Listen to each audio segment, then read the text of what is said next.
What's up, guys? Welcome to Kinda Funny Games Daily for Thursday, October 5th, 2017. I'm Tim Gettys, joined by Candy Andy himself, Candy Cortez. It's Halloween time, Tim. It's October. Time to be festive. You feeling spooky? Feeling really spooky, man. Except for we're gonna watch Blade Runner, which isn't super spooky, but Yeah, it can be, though. it can be. You know what? Actually, yeah, the final scene, that sort of chase scene in part one, The whole chase scene is very scary. pretty spooky. Yeah. When he busts through his hand scary. or his head through the wall. Yeah, it scared me. It's not even a hand. He was like, "Here's Johnny." He's fucking breaking the fingers. It's like, oh no, I don't Yeah. like this at all. Yeah. Man, did you watch the final cut? I did watch the final cut, and then I proceeded to watch the 3 shorts afterwards. Yes, as did I. Did you watch them in As chronological did I. order or I did. order of release? Chronological Okay, order. good. Yeah.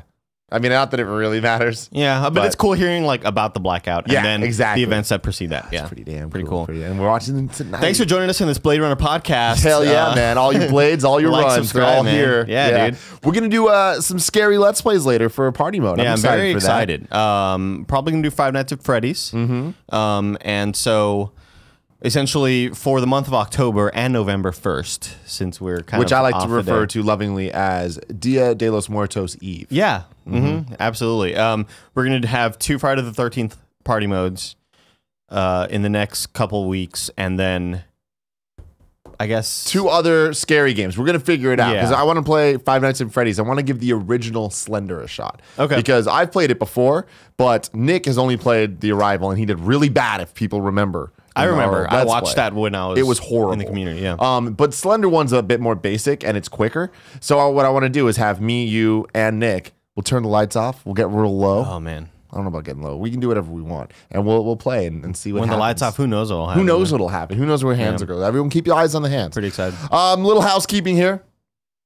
Today at 4 p.m.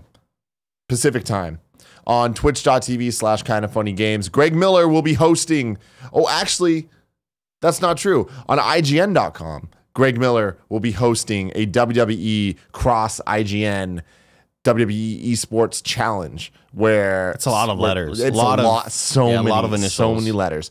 Where Sasha Banks and Xavier Woods and AJ Styles and who else? Cool, Greg. Cesaro's gonna be there. Whatever, it's gonna be a party. They're all gonna play Marvel vs. Capcom Infinite and have some fun with the video games. And What about Andre the Giant? he won't be there. He won't be there. Unfortunately. R.I.P. You know. Couldn't make it. Okay, not confirmed. But they're going to be doing that. It's going to be fun. Greg Miller's hosting the event, so that should be pretty cool. But on top of that, on twitch.tv/kindoffunnygames, Cool Greg and Joey will be doing commentary on Greg's commentary of the thing. So A lot of judging. a lot of letters. I'm lot gonna of judging. I'm gonna stream me commentating on Joey and Cool Greg commentating, Greg Miller commentating. And I'm just going to watch it, you know? I'm just going to have a good time Yeah. watching my friends do things that are pretty damn cool. Yeah. But yeah, that's kind of that for housekeeping. We get right into it because this is Kind of Funny Games Daily each and every weekday right here on twitch.tv/kindoffunnygames. We come to you with all of the video game news you need to know about. And if you want to get it later, you can get it VOD on demand whenever you want on youtube.com/kindoffunnygames. Or if you like to listen to things, you're driving in your car, you can't be watching stuff, don't do that. That's unsafe. Oh yeah. Drop it like it's hot. Right? Yeah, there you go. There a you good go. dance move. You can get it on podcast services around the globe. You already know all about that good stuff.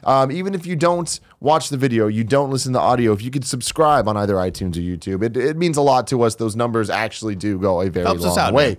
So thank you. Thank you for that. We got Andy time code Cortez over here. He's going to be getting time codes because I messed that up yesterday, and I apologize for that. I started writing them down, wrote it halfway, and then I totally got entranced in Gerard's amazing eyes and knowledge. Well, we gave you a written warning, and the next time, you don't want to know what the punishment's going to be. So It's true, but Don't fuck some it up. beautiful person in the chat did do the time code, so I copy and pasted them. thank you so much. So Chad. thank you. And if I mess messed this up for any reason, you can chop my dick off. So that got real. That got too real. Gerard was amazing, by the way. he's great. Oh my god. Man, hanging out with him yesterday was fantastic. Him on Gamescast, you got a doozy ahead of you coming tomorrow or Monday. It was cool, actually, like finally being able to meet him, and I sort of almost had the same reaction as when I met Aaron from Game Grumps, because I was introduced to Gerard the Completionist through Game Grumps when he was on one time as a guest grump. Guest grump. And that was like 3 or 4 years ago. And it's just really cool for me as like, a fan of all these YouTubers. And now you're we're hanging out with them. Had some Red Lobster. You and him had some bad pasta. Dude, but it was bad. We won't talk about that. You got to get the shrimp next time. Don't fuck up. We won't. Yeah. Now it's time for what is and forever will be the Roper Report. It's time. Oh, that was good for some news. I didn't expect a little Star Wars Battlefront 2. It sucked. I had a whole section here. I'm like, oh, Andy played Star Wars Battlefront 2 beta, and he's going to talk about it on the show. That's going to be fun. And then your download code didn't work. No. The download code worked. Typed in the download code. It said, cool. Thanks for entering the code. I was like, all right, cool. Went to my purchase tab. First off, nothing popped up on my home screen. So I'm like, oh, that's kind of weird. Maybe it's like not available yet. Maybe it's a time thing. Went to my purchase tab, wasn't even there. Restarted my PS4, wasn't even there. I don't know what happened. But also, I was working really late last night. So if I would have tried to play it, I wouldn't be able to play it very long. You wouldn't have too much anyways. Yeah. Well, so the thing with Star Wars Battlefront, EA was really nice, and they gave me a bunch of beta codes to give away. One of them I gave to you.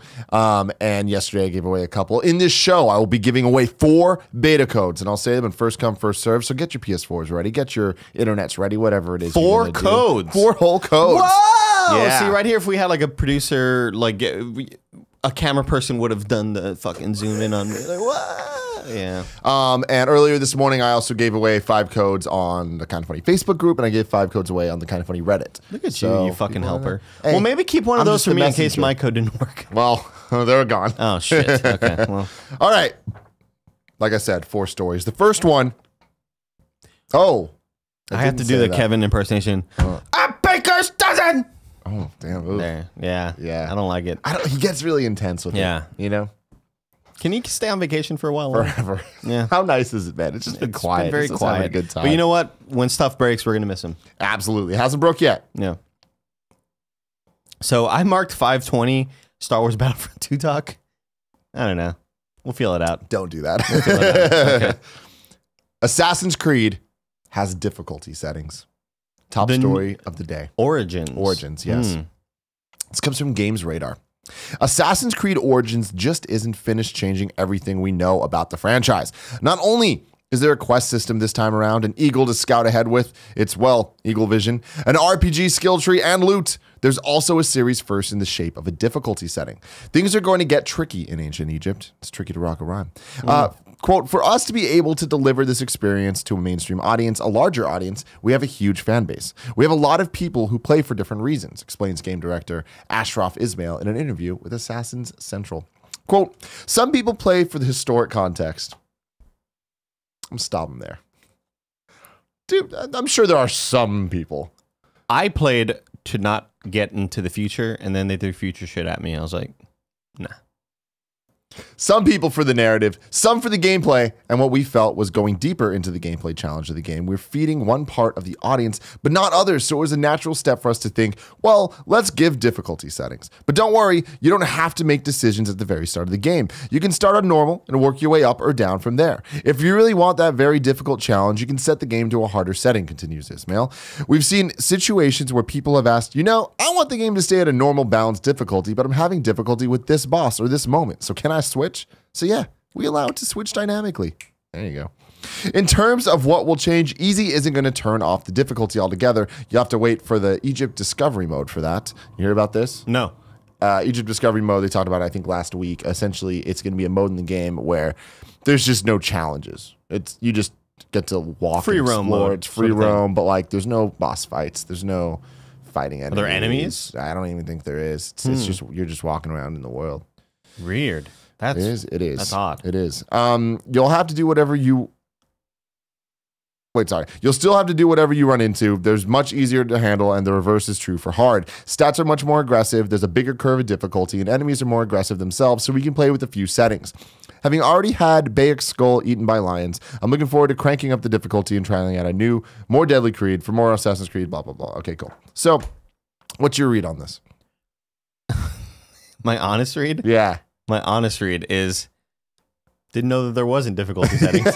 So it's a weird thing. And I played you two. Assume every game does, right? You're like, I go on normal. Black Flag. Yeah. And I would have never even known that. because I guess I just didn't check for that. Which is weird because I always go for the hardest setting because I'm the hardest of hardcore players, Tim. Do you really, though?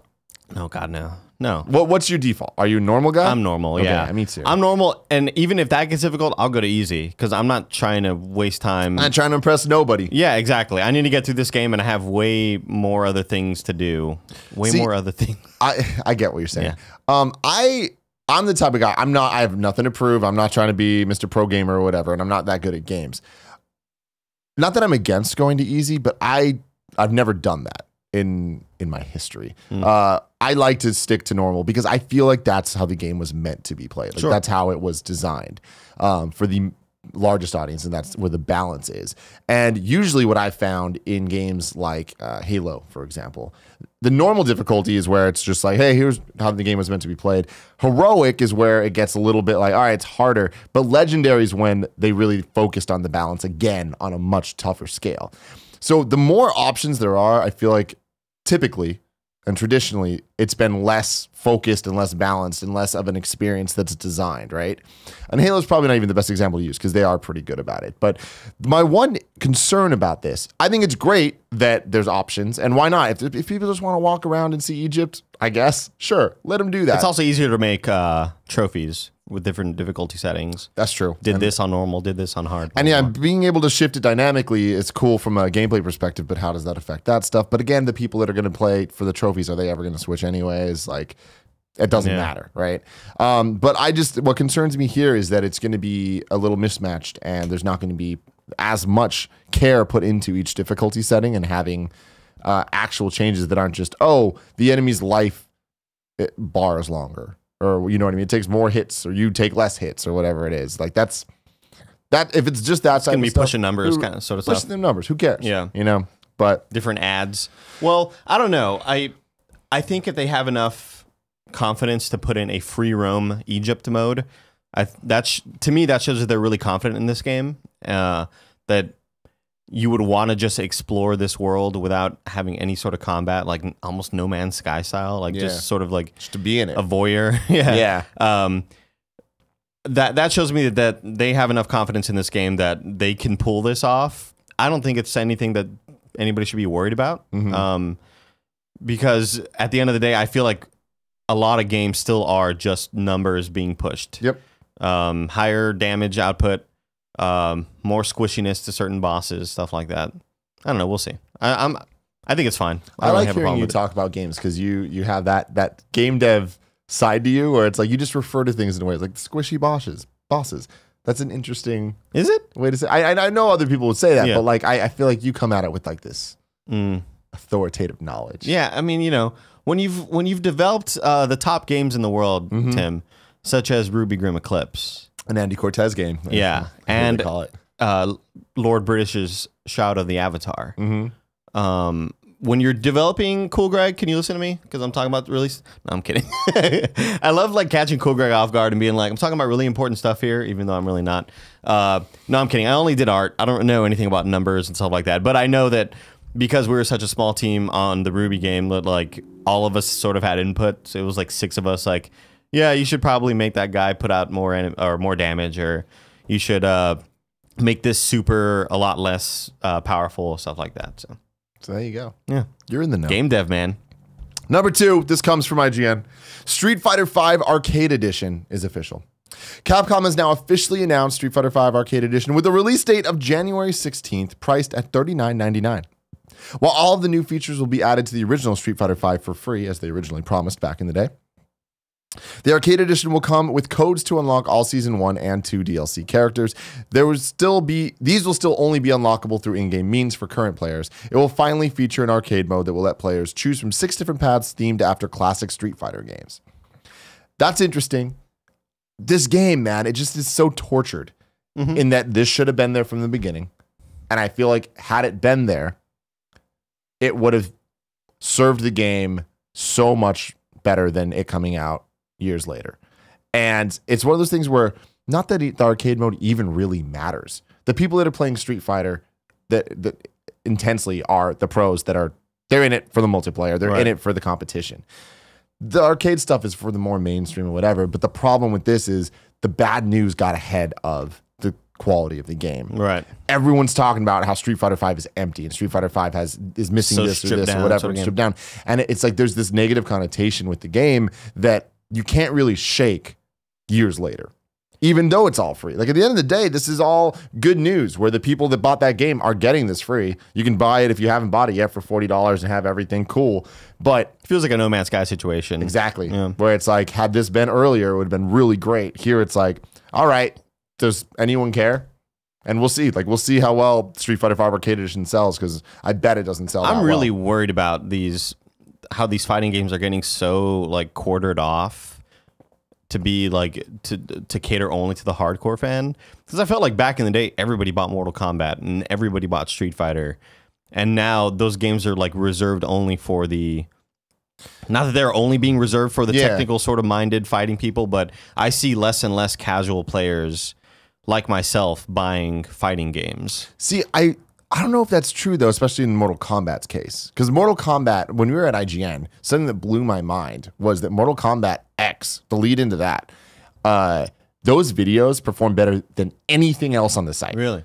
Anytime there was a Mortal Kombat character announced, that was the top news story, because like we had this thing where we could see like the stats and analytics of what people are looking at, and the amount of people that cared about looking into Mortal Kombat stuff, I would have never guessed. You know, I would like when Street Fighter, when things would happen, nah, it was like just a blip. But everyone looks at Street Fighter as the superior fighting game, right?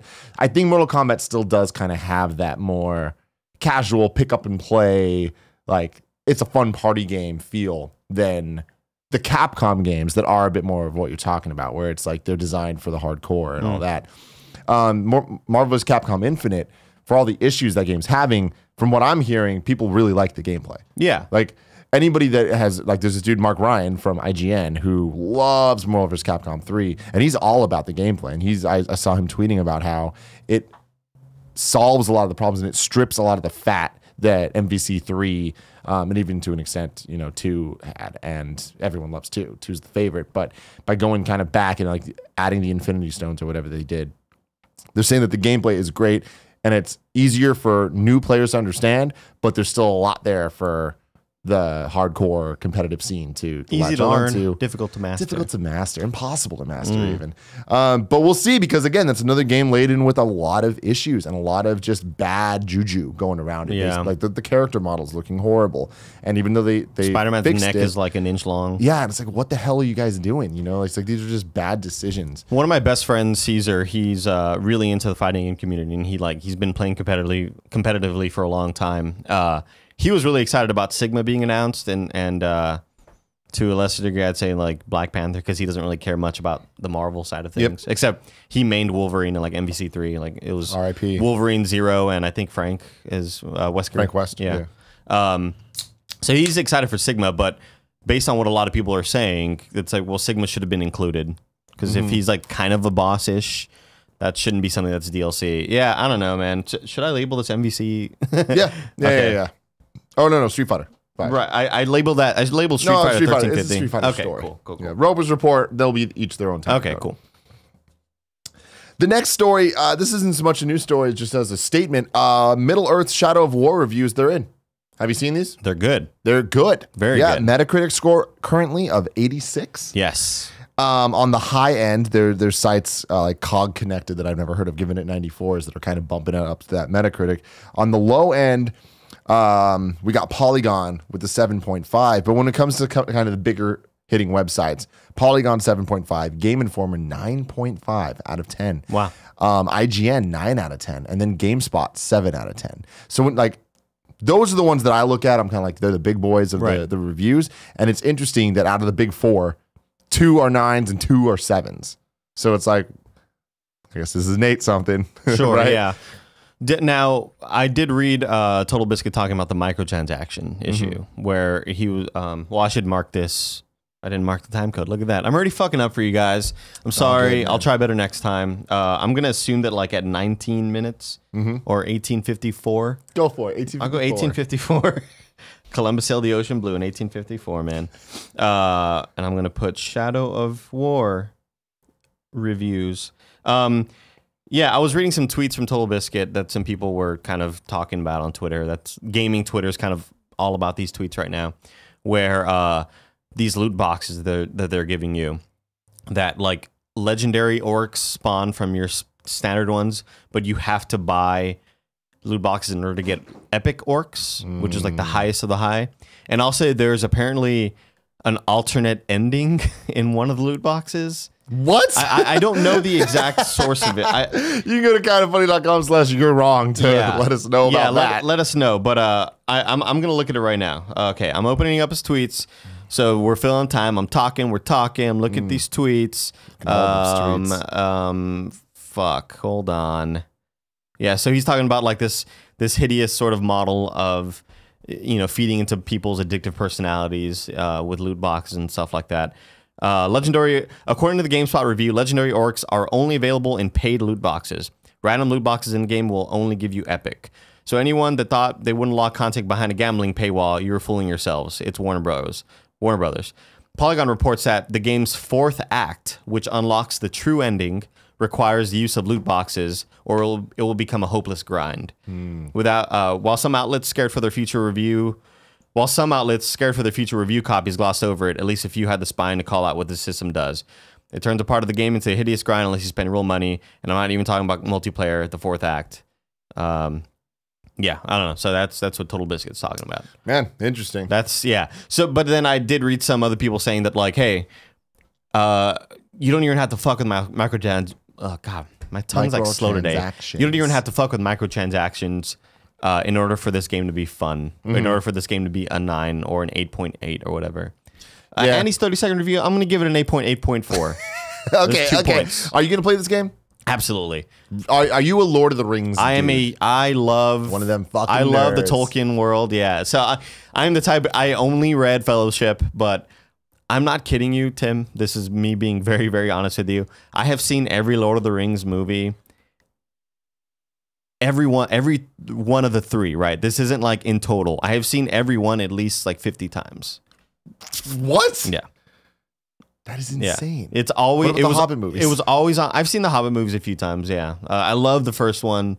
Second one got worse. Third one got worse. Everybody knows. I love the Lord of the Rings universe. I've even like Wikipedia the Silmarillion. That's how you know how much I care about it. Like I'm not gonna read it, but I'll Wikipedia it and kind of like read about some stuff. Yeah, see what's going on. Yeah, what's going on over in the there? Tolkien universe in Middle Earth. I love Lord of the Rings. I love the universe. I've always been a fan of that sort of high fantasy. Like I love Dragon Age 2. Not 2. Dragon Age as well. As well, yeah. I will definitely be playing this game. I love Shadow of Mordor. I'm really excited about seeing this game's visuals shine, because this game is not going to be held back by the fact that it was also developed on 360 and PS3, like Shadow of Mordor was. So I can't wait to see how... I mean... I'd say that even on, like, I played Shadow of Mordor on Xbox One, and I still felt like, man, this game looks gorgeous, even though it's also being cross-developed for older platforms. I can't wait to see how much that those graphics have improved. Awesome, man. I'm stoked, man. Hell really yeah, dude. Hell yeah, that's good to know. Yeah. Then you'll have to give your impressions on Gamescast when you... I will. When you play it. And then the final news story of the day, this is something I thought was interesting over at Kotaku. YouTubers challenge speedrunner to a race through Mario 64. So there's a lot going on here. Super Mario 64 Online is a ROM hack by K's MNOR. Have you heard about this? I have, Came out a couple weeks ago. It allows up to 24 players to explore the game together. So you can... It's multiplayer Mario 64. You play online. You can also play as other characters. You can play as Rosalina, Yoshi, Luigi, like all those guys. And they have different abilities. It's kind of like the abilities from Mario 64 DS that came out as a launch title on the DS. Didn't play that game. Great game. Not as good as 64, but great game. Okay. Anyways. The port. Yeah. Yeah, I don't know why. I don't know what I was thinking. I don't know. I heard you wrong or something like that. Yeah, I did play that. Okay.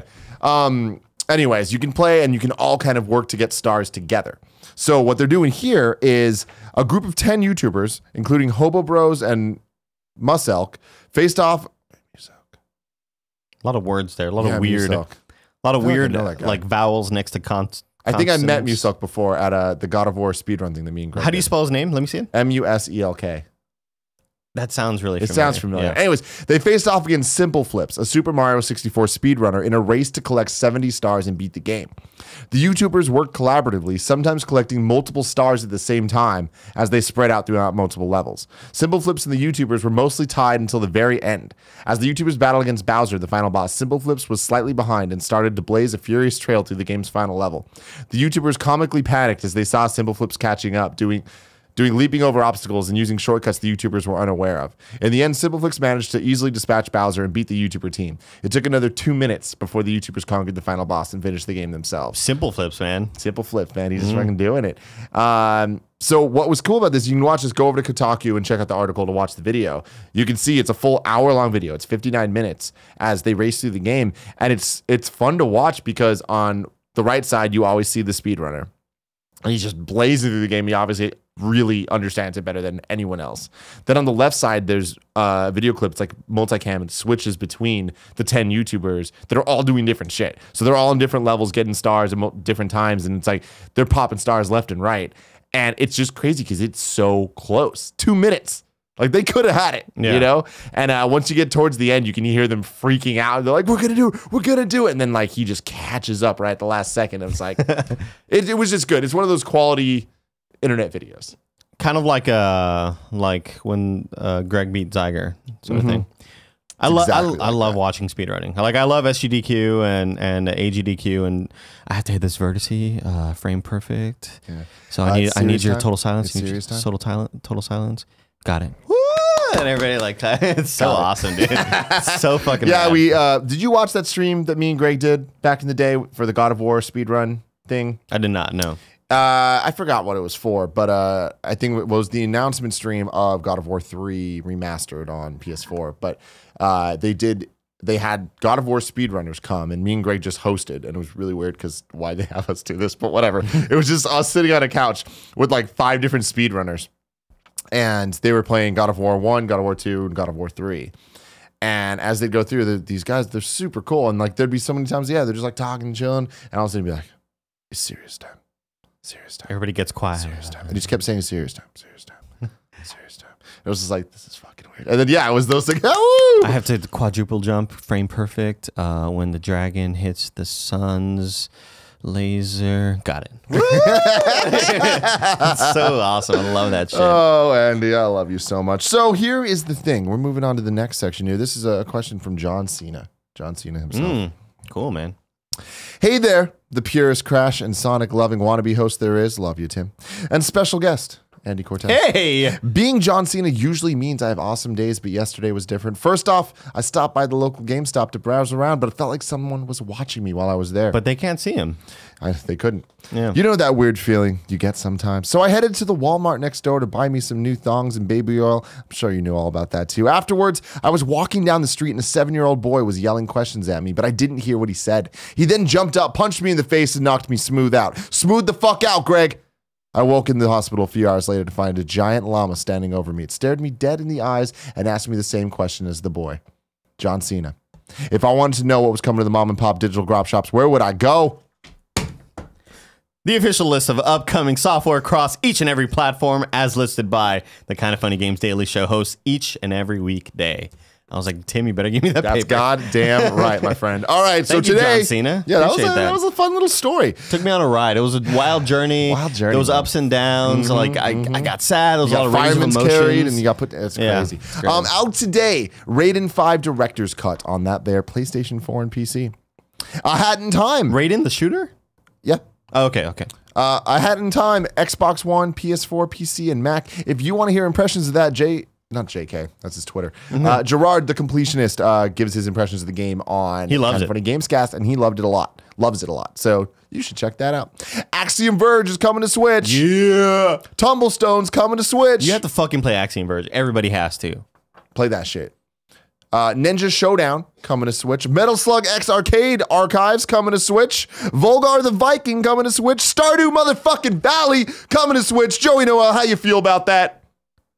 She has her headphones on. She's not excited. It's a bad port. There's a lot of frame issues. Oh, no, really? I'm kidding. Oh. What's the read on it? Is it a good port? Oh, I have no idea. Joey seems to like it. Okay, She good. gave me the code. I downloaded it, and then I was like, I'm not gonna play this yet. I'm gonna play Battlefront 2 first. Man, that didn't work out. So then I just kept editing, and then until 3 in the morning. Symphony of Eternity's on the 3DS, and that's it. What is that? I don't know, no idea. Sounds like a Castlevania game, but it's not. It does. Yeah. Was I maybe playing Stardew Valley? And Joey was playing Stardew Valley, watching the show with headphones. Got alarmed. Come here. How do you feel about Stardew? I'm sure it's a good port, right? Yeah, it's really good. I feel like She said it's really good. I feel like it's made to be handheld on something like this. Last night, Jen and I were playing because I was teaching her like how to Stardew because there's a lot of different things. It's perfect. It's perfect. You heard it here first. It's perfect. 10 out of 10. 10 out of 10. If I Joey could vote Noel. for it for Game of the Year on Switch, I would. Game of the Year on Switch. You monster. You monster. And time for deals of the day, Andy. Earlier I said Star Wars Battlefront 2 beta codes are coming out, and they're coming out right now. I'm going to throw them at you. There's fucking 4 get codes. ready, y'all. Code number 1.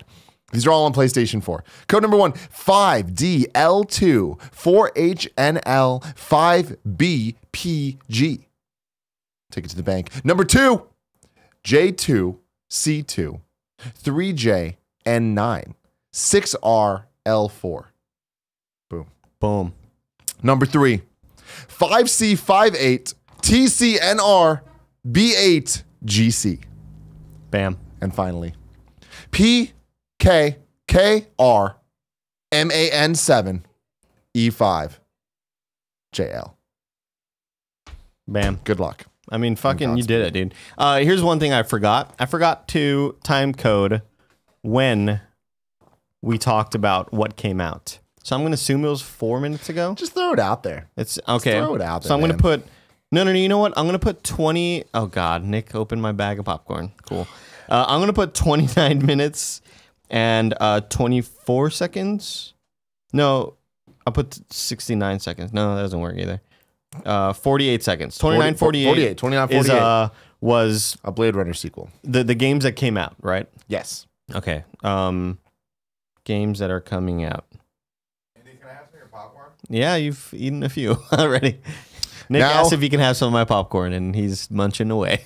Munching away. Now it's time for Reader Mail, brought to you by DraftKings. Football season has begun, Andy, but it's not too late to get closer to the game you love with DraftKings. Awesome. 1 week fantasy football. This Sunday, DraftKings is hosting a $100,000 contest that's totally free to enter. With DraftKings, there's so many ways to play. Choose between public contests with big cash prizes or private contests where you compete against a group of your friends, all the best friends out there. You guys can, have the communities. It could be Reddit versus kind of Facebook, but like in a fun way, not in the bad way. Don't shit on each other, guys. Let's be cool. Yeah. I lost my place. I went off book. I made $80 on DraftKings before. Yeah? Yeah. Hell yeah. And then I was like, I'm cashing out. If Andy didn't do it, anybody can. Yeah. So DraftKings also has a beginner and casual contest where you'll play against people of similar skill levels, and you'll never burn up the waiver wire trying to replace injured players because you get to pick a new team every week. That's the beauty of 1 week fantasy at DraftKings. So get to DraftKings.com now and use promo code KINDAFUNNY to play in DraftKings free contest with $100,000 in total prizes this Sunday. That's promo code KINDAFUNNY to compete for your share of $100K in total prizes. The contest is totally free to enter. Why wouldn't you try? DraftKings, the game inside the game.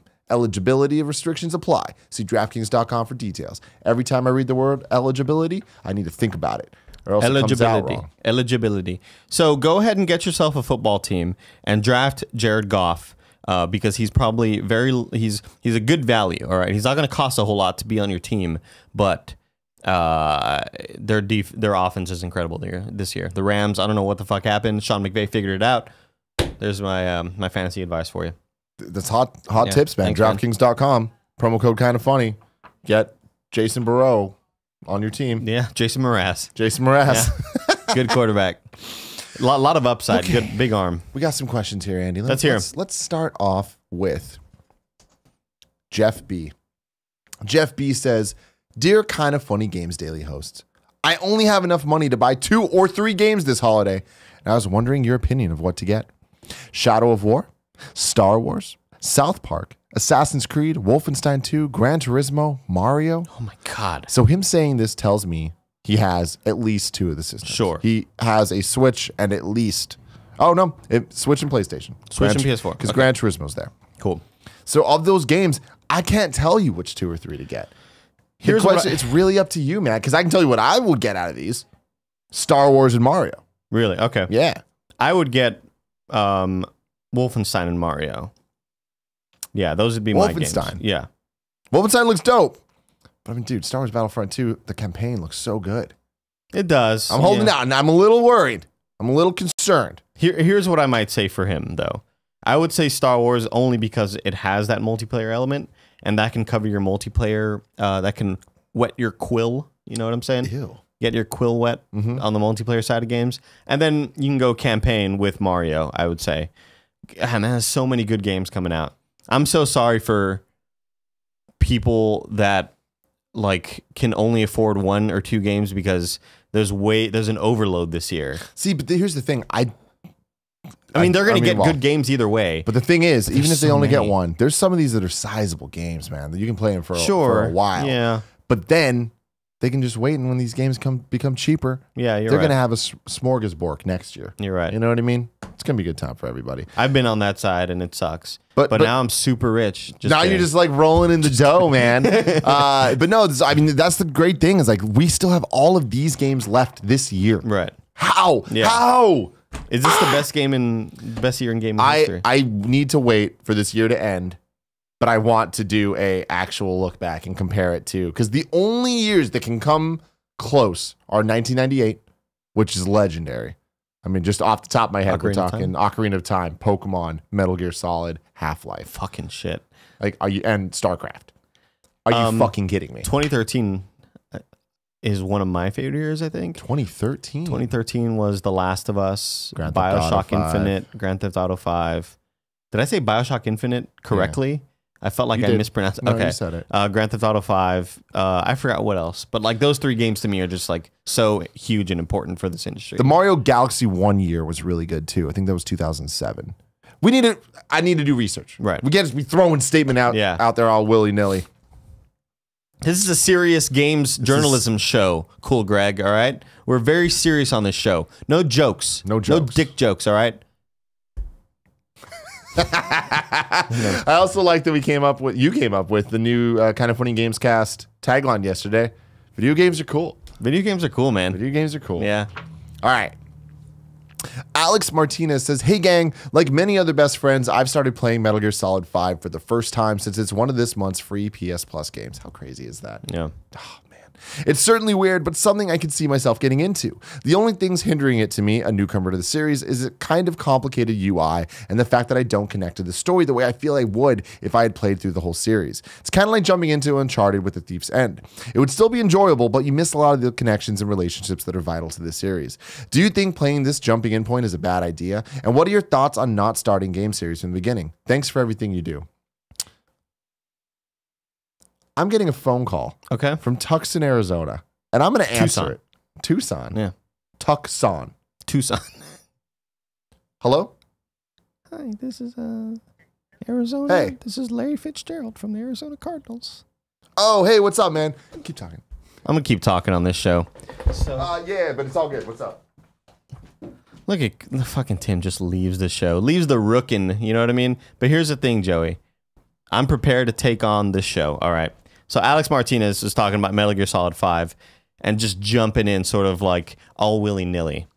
Here's what I think about jumping into franchises with no sort of frame of reference. Point of reference? Frame of mind? Point of reference. Frame of reference. I think they both work. Huh, okay. I don't like doing that. If I'm going to try to do that, I at least try to go to Wikipedia and try to read up on the previous games in the franchise. Yeah. The only reason why I still don't like doing it because I know that the big emotional moments in certain games aren't going to hit me like they would had I had a past with it. Mm-hmm. For example, the Mass Effect franchise, probably my favorite franchise of all time. When you don't kill Rex, when you decide to let Rex live, right, in part 1, and he's your friend, you're like, oh, Rex is cool, blah, blah, blah. And then in part 2, when Rex pops up again, and he's not a playable character, but Rex pops up, it's like, oh my God, I got so emotional. I kind of got teary-eyed. I had chills. Like, my boy's back. Yeah. those are the things that you will miss out, and I think you're gonna miss out a little bit in Metal Gear Solid 5 if you try to jump in without playing any of the other games. Now, this game is fucking great. This is one of my favorite games of all time, Metal Gear Solid 5. I really do. I love it. It's like... I mean, dude, you're talking to the right person here. It's so good. Metal Gear Solid 5 is one of the games that I often will just be laying in bed and I'm just start thinking about. Yeah. It's so good. Yeah. The game is so good. There's a lot of other things about it that aren't so good. It's gorgeous. Like, it's one of the few games where I look at it, I'm like, you have no right looking this damn good for how big this is. It makes me so sad that they were able to make that game look as good as it did, being a cross-platform game on Xbox 360 and PS3. And it shows you how good and how fucking well designed and engineered the Fox engine is. Yeah. And it sucks that it's stuck with Konami, and we're never going to see a game probably ever again, unless they try to like remake Snake Eater with that fucking like pachinko machine, because they have like the cutscenes already done or whatever. But I was talking about how in moments in the Mass Effect franchise where because I played the other games, when certain things happen in part 2 and 3, because I played the other games, they hit me really emotional. They hit me really hard, right? And it's awesome, and it's like you get chills, you get teary eyed, blah blah blah. But I still think that there are some of those moments in Metal Gear Solid 5, particularly like the fucking ending. But I think you can jump into this and still have a great time. Especially, I mean, it's free. Like, yeah, fucking hop absolutely. right in, man.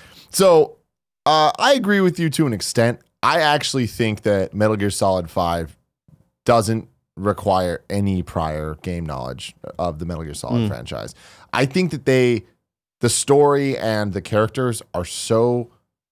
They are sort of like section off a little bit. Section off and different. Yeah. Like, Ocelot in this game is not Ocelot in any of the other games. He might as well be a different character. Snake isn't Snake.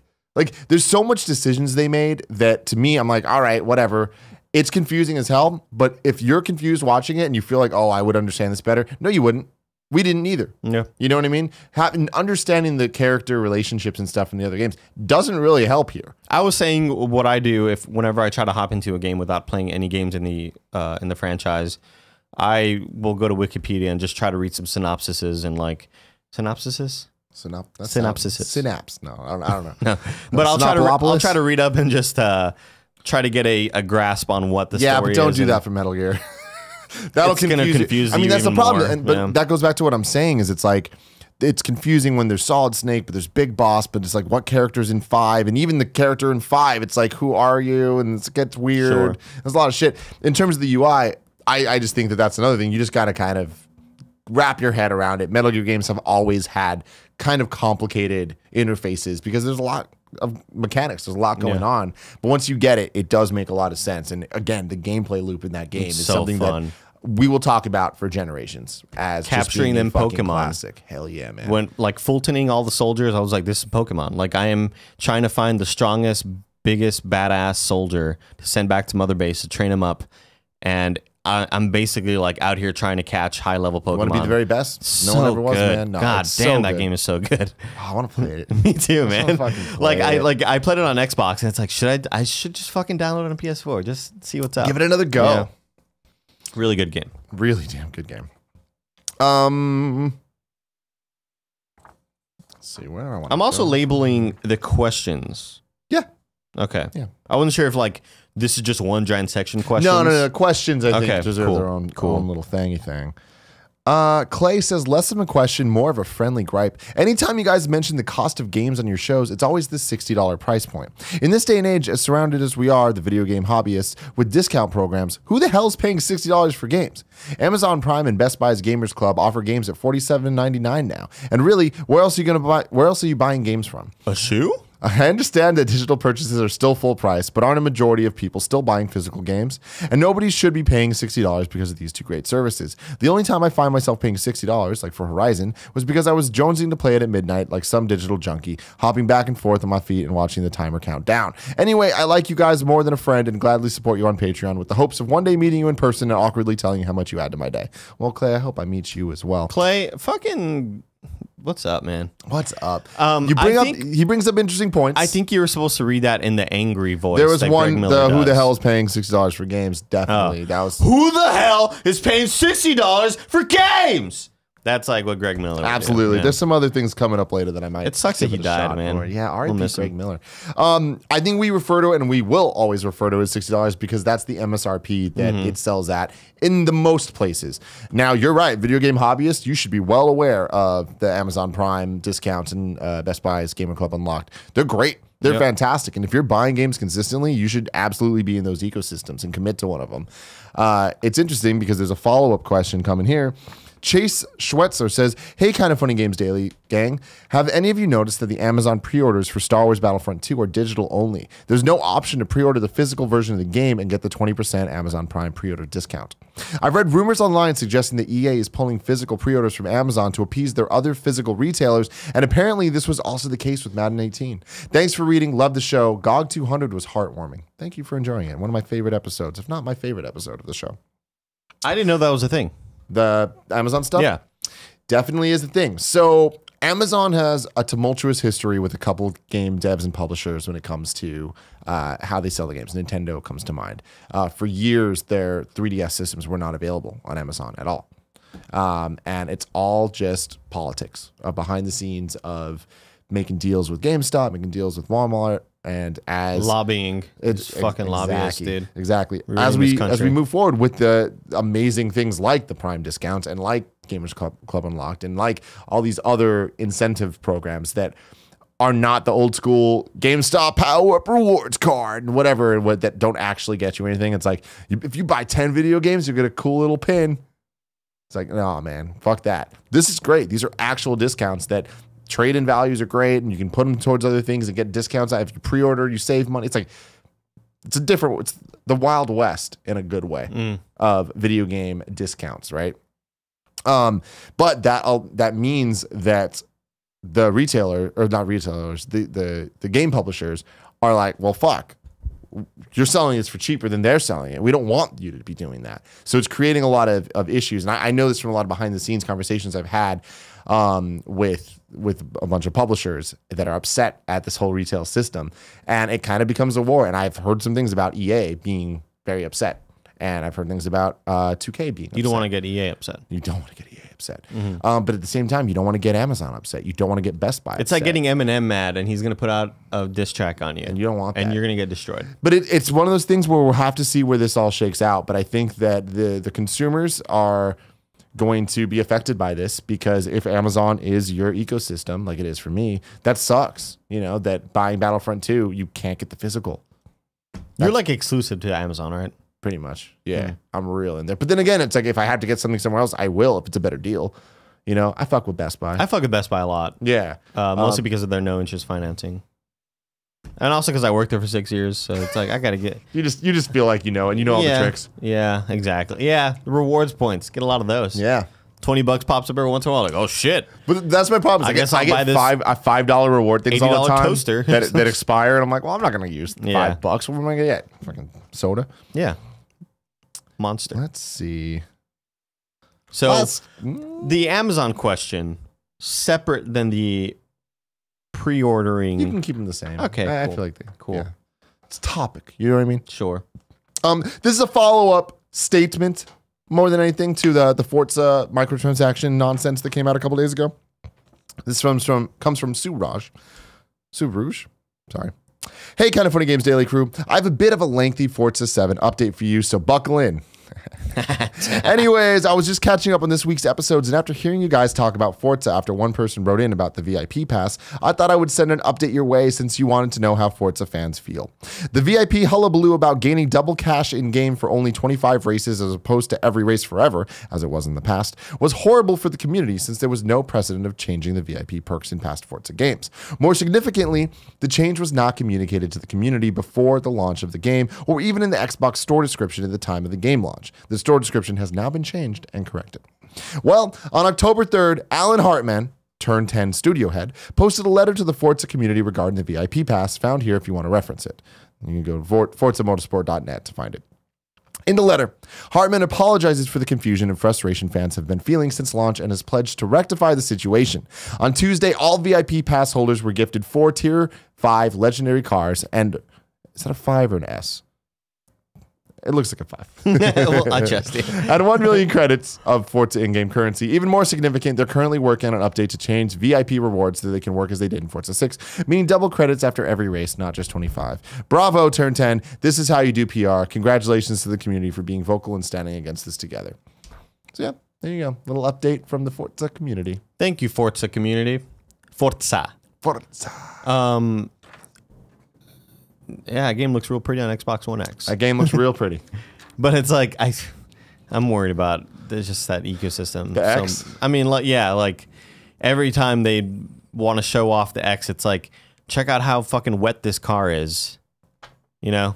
And it's a car in real life that they're just showing off, and it's like no one wants to see this. Yeah. We'll never drive that car. I don't know. It's just I don't know. Microsoft has partnered Look with how wet this road is. BMW. Yeah. Here's a car. The skybox is really cool on this level. Volumetric fog. Yeah, there's a lot of volumetric fog, man. A lot of caustics. Now it's time for Squad Up. Today's, you can go to kindoffunny.com/KFGD to be a part of the show and to ask your questions and to let people know where you need to squad up. Just like Jeff B did. His PSN username is BushyBaby08. Ew. Rubber Baby Bubby Bunkers. Yeah. Bushy Baby. BushyBaby08. By the way, for the Forza topic, I just put Forza? Question mark. Forza microtransaction update. I'm going to still put a question mark at the end. Still haven't played the Destiny 2 raid and would like to. My clan is never on late at night, and I'm on the East Coast. So yeah, hit up my boy Jeff B, BushyBaby08 on PS4 if you want to squad up with him, best friends. Still got to hit up that raid, huh? Hit up that raid.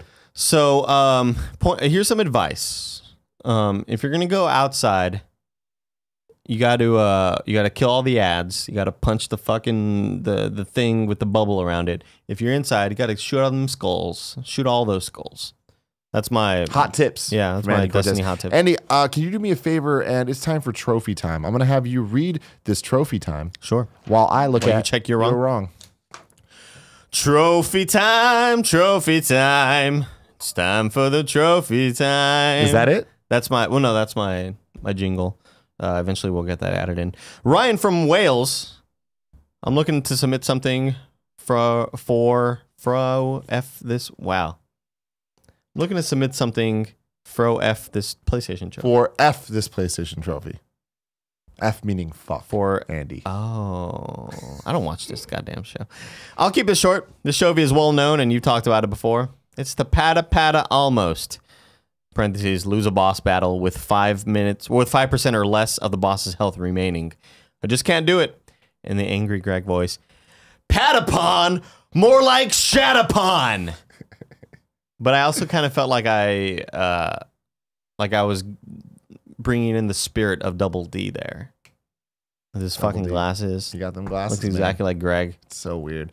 Now it's time for Kind of Funny Games Daily's You're Wrong segment. If we're wrong about something throughout the show, you can go to kindoffunny.com/you're wrong to let us know. Just like Capitalist Pig did.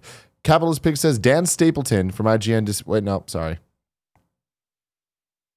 He says he disputes the legendary Uruk only coming in loot boxes claim. So check out Dan Stapleton if you're interested in that. Big Mike says, just let Andy know you download the Battlefront 2 beta through the PlayStation Store after you put the code in.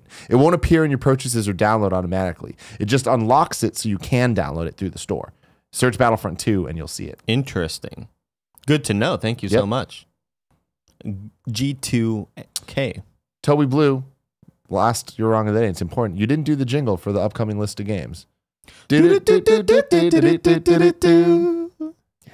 I'm gonna one day compose that. I'm gonna play it on guitar or like a weird like a keyboard. Yeah.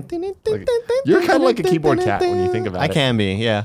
Like a Pomeranian. Ladies and gentlemen, this has been Kind of Funny Games Daily for Thursday, October 5th, 2017. Andy's feeling fucking crazy. We're going to get some food. We're going to record some party modes. It's going to be a good day. Thank you for joining us. We'll see you tomorrow. Once again, I think it's going to be me and you. Fuck, I have to do this again? Yeah, you do, cool, man. Greg, come on.